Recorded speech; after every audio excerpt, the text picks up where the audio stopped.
Saudações ancestrais de paz, eu sou o pastor Josias Vieira Caeté, ecoteólogo negro e de ancestralidade Caeté em contexto urbano.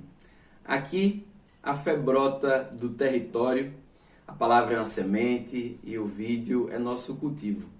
Esse é o nosso quilombo, nossa aldeia virtual, onde cultivamos cuidado, memória e esperança. Sejam bem-vindos e bem-vindas ao canal Ecoteologia Decolonial.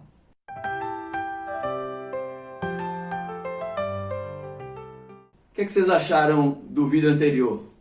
A gente está aqui nessa série pequenininha, respondendo algumas perguntas e eu gostaria muito de saber como é que está sendo para vocês. Então, por favor, escreve aí no chat, vai dizendo o que é que você acha e a gente vai trocando essa ideia. Se quiser mandar uma mensagem direta, também temos as nossas redes sociais no Instagram, no Threads. Então, se você quiser e puder nos seguir, me seguir.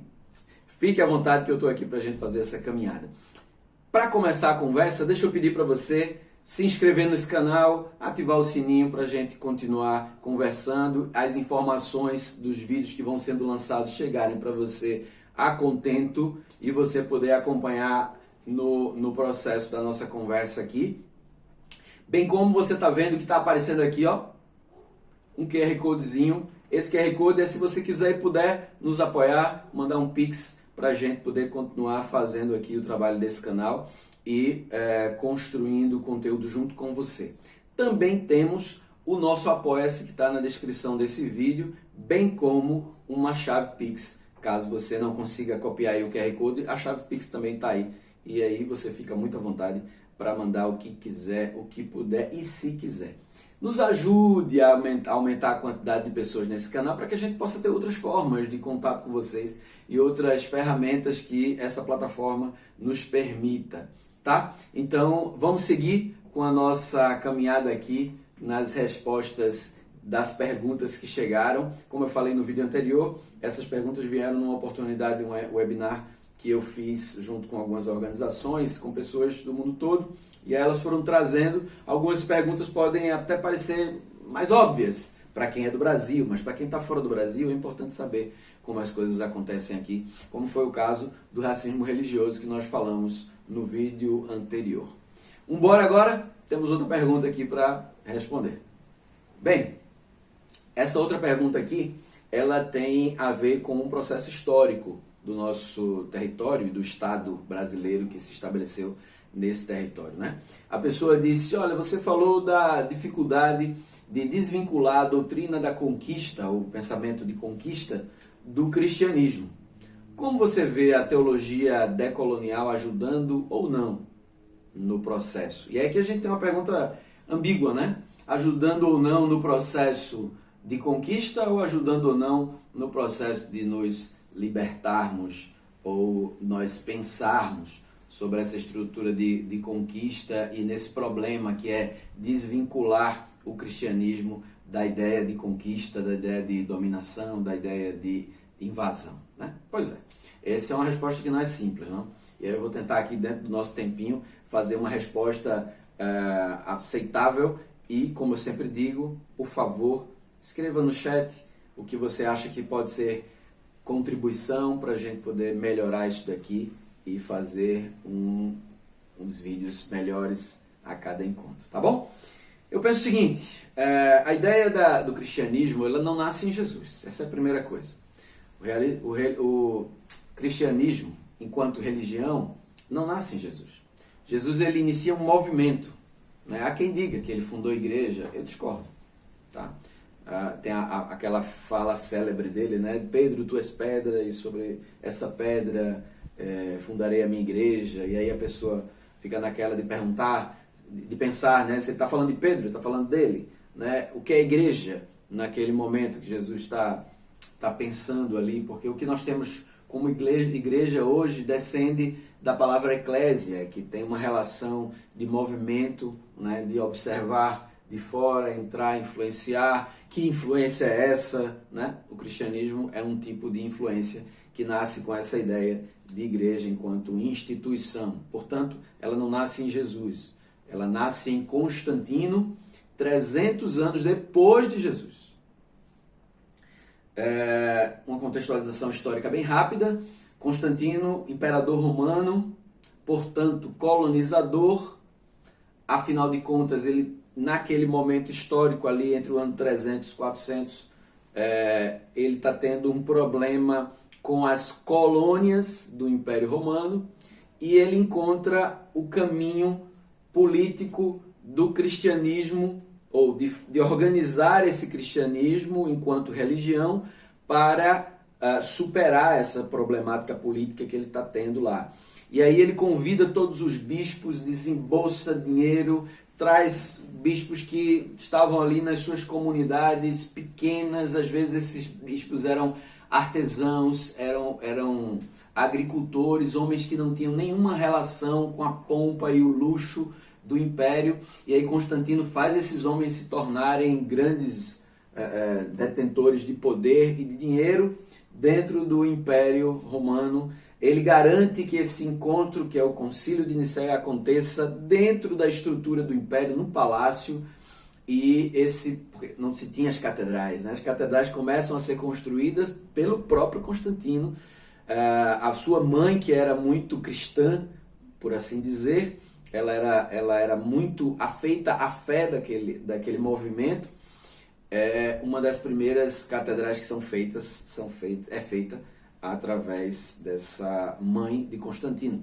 Então, ele garante inclusive a segurança de bispos que precisavam vir, mas que temiam vir porque temiam pela própria vida, dada a discordância entre os bispos e suas teologias, né? Então, o cristianismo nunca foi essa massa homogênea que se pretende, que inclusive continua sem ser, né?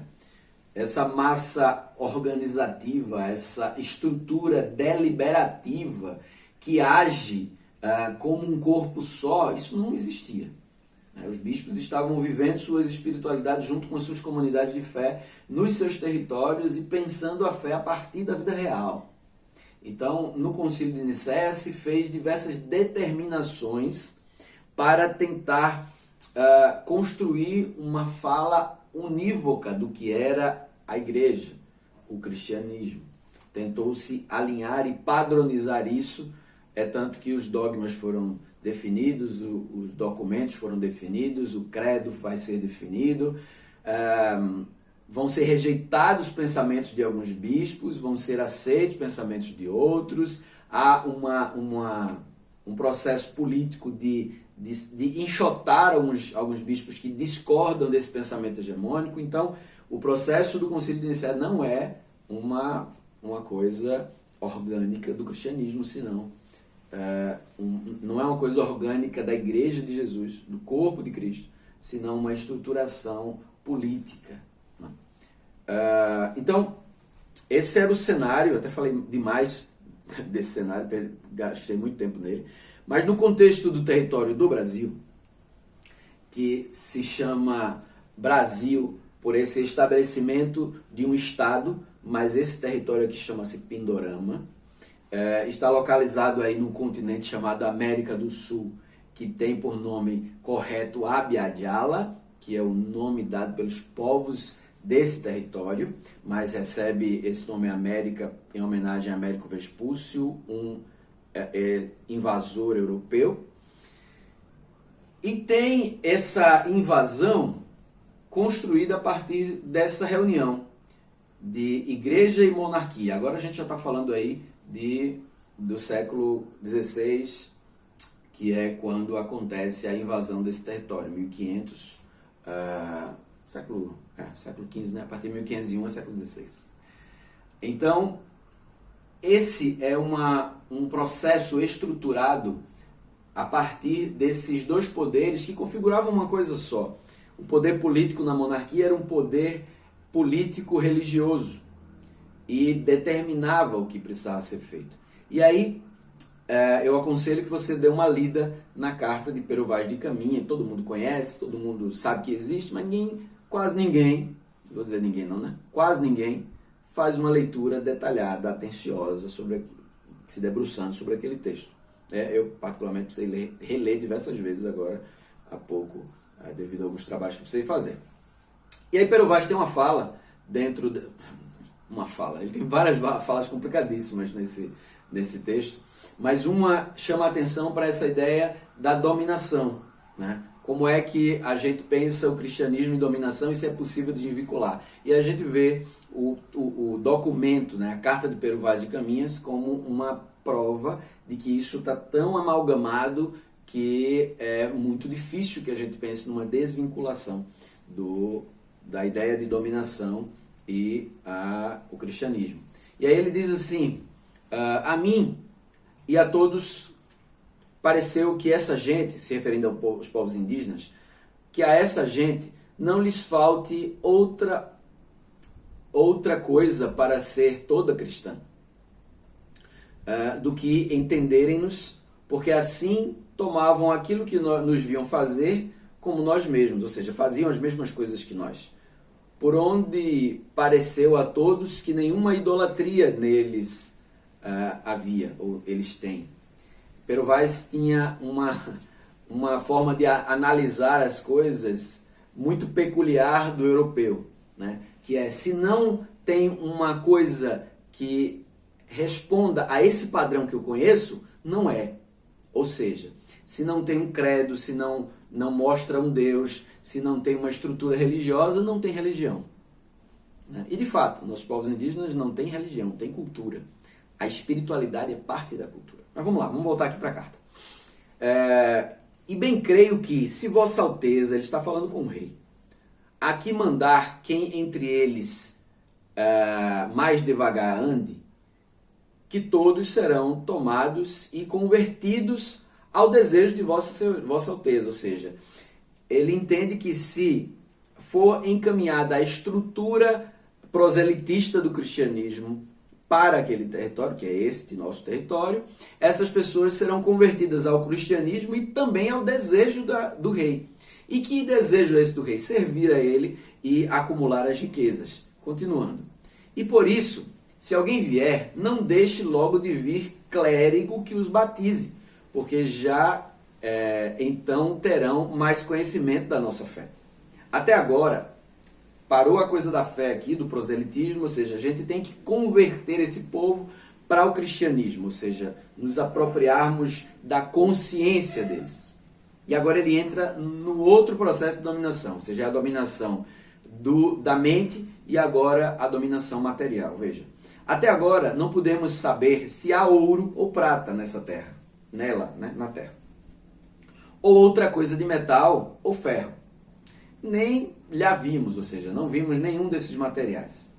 Contudo, a terra em si é de muito bons ares frescos e temperados, como os de entre Douro e Minho. São duas localidades em Portugal. Porque neste tempo da agora, assim os chamávamos como os de lá, ou seja, o clima parecia tanto com o Douro e Minho, que eles começavam a dizer que aquele lugar que eles chegaram era parecido com os de lá. Águas são muitas, infinitas. Em tal maneira é graciosa a terra, que querendo-a aproveitar, dá-se-á nela tudo, por causa das águas que tem. Então a gente vê na fala de Pero Vaz de Caminha a dupla intenção da igreja e do Estado ao invadirem territórios, ao conquistarem territórios. Melhor dizendo, de novo, ao invadirem territórios. Aqui nós temos um registro oficial da igreja. Pero Vaz de Caminha era um cristão enviado pela igreja e pela coroa, dizendo para o monarca português que é fácil mudar a cultura do povo nativo, a partir da ideia dele, né? Porque funcionava naquele padrão de interpretação. Era fácil mudar a cultura do povo para o cristianismo. E, paralelo a isso, apresentava um relatório sobre o objetivo de interesse da coroa / igreja, ou seja, riqueza. Dominar e explorar, esse era o grande intento. Assim, o cristianismo tem essa marca como uma tatuagem na sua história. E eu tenho pouca fé de que isso deixará de marcar o cristianismo. O que eu vejo como necessário é que as organizações cristãs assumam o pecado da invasão, o pecado do apoio e incentivo às práticas escravagistas e exploração desse território. Ou seja, a exploração de corpos humanos e o corpo da terra. Porque essas coisas são inseparáveis da prática do domínio. E, a partir de então, as organizações cristãs, as igrejas cristãs e quem mais possa se colocar nesse lugar, invista em ações de reparação. Mesmo sabendo que é uma dívida impagável, nós precisamos encontrar caminhos de reparação. E aí, trazendo aqui para o nosso campo, eu penso que a ecoteologia decolonial se apresenta como uma opção, porque ela não é um ramo da teologia, mas ela é outra forma de fazer teologia, aí seguindo a inspiração da teologia da libertação. Outra forma de fazer teologia, de modo que ela preconiza a desocupação do centro epistêmico, do centro do raciocínio. Ele precisa ser desocupado por essa razão ocidental. E eu não estou dizendo apagar a razão ocidental, nem os conhecimentos válidos para a vida vindos do continente europeu. Mas eu estou dizendo que esse lugar não pode ser um lugar de domínio desse pensamento.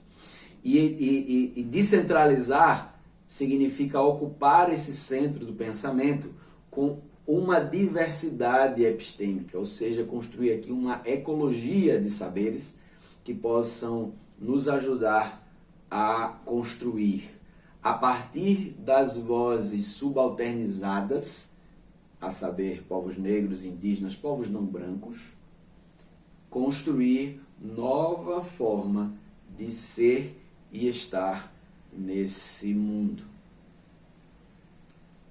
Que Deus, Criador de todas as coisas, nos ajude, nos bendiga, te bendiga. Sigamos para os nossos próximos encontros. Não se esqueça, aperta no sininho, clica aí no nosso QR Code, faz a contribuição que você achar possível e necessária e a gente se encontra no próximo vídeo. Valeu!